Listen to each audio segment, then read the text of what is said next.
खेल रहे हैं। इसी प्रतिष्ठित कॉलेज के एक कोने में एक क्लासरूम है जिसके बाहर बोर्ड पर लिखा है MSc, MHSC। यहाँ डाइटिशियन की पढ़ाई होती है। उसी क्लासरूम में एक 22 साल की लड़की बैठी है। उसने येलो कलर का स्टाइलिश टॉप और ब्लू डेनिम जीन्स पहनी हुई है। उसके बाल खुले हैं, लेकिन उन्होंने हेयर बैंड लगाया हुआ है। गले में एक सिंपल सी गोल्ड चेन, कानों में डायमंड के छोटे छोटे टॉप्स और हाथ में एक ब्रांडेड वॉच है।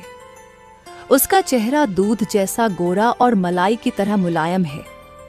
मेकअप के नाम पर सिर्फ आंखों में काजल और चेहरे पर हल्की क्रीम लगाई हुई है।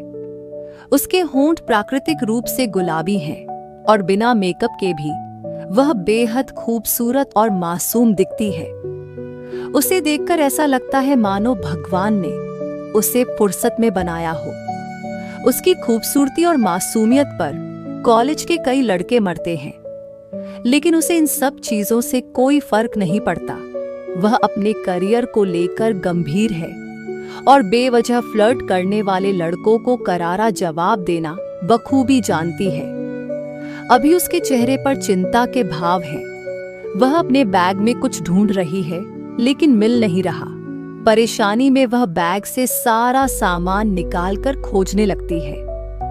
तभी उसकी क्लास में एक लड़की घबराई हुई आवाज में आकर कहती है, पवित्रा। जी हाँ, ये लड़की कोई और नहीं बल्कि पवित्रा बंसल है, इस कहानी की नायिका। वह पुनीत जी और कविता जी की इकलौती बेटी और शौर्य बंसल की प्यारी छोटी बहन है। वह इसी कॉलेज में डाइटिशियन की पढ़ाई कर रही है और अभी उसका लास्ट सेमेस्टर चल रहा है।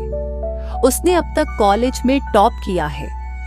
सिर्फ पढ़ाई ही नहीं, बल्कि पवित्रा एक जानी मानी डाइटिशियन डॉ अनन्या जयसिंह के ऑफिस में उनकी पर्सनल असिस्टेंट की नौकरी भी करती है। कॉलेज के बाद वह उनके ऑफिस जाकर काम सीखती है, क्योंकि वह भी उन्हीं की तरह एक सफल डाइटिशियन बनना चाहती है और अपने दम पर अपनी पहचान बनाना चाहती है। जब उसे डॉल अनन्या के असिस्टेंट बनने का मौका मिला, तो उसने बिना देर किए यह जॉब स्वीकार कर ली। पिछले 2 साल से वह उनके साथ काम कर रही है और वहां से डाइटिशियन का गहरा ज्ञान और अनुभव ले रही है। आज उसका प्रैक्टिकल एग्जाम है और कुछ दिनों बाद उसके फाइनल एग्जाम्स शुरू होने वाले हैं, इसलिए उसने जॉब से कुछ दिनों की छुट्टी ली हुई है। पवित्रा अपनी बैग में कुछ ढूंढने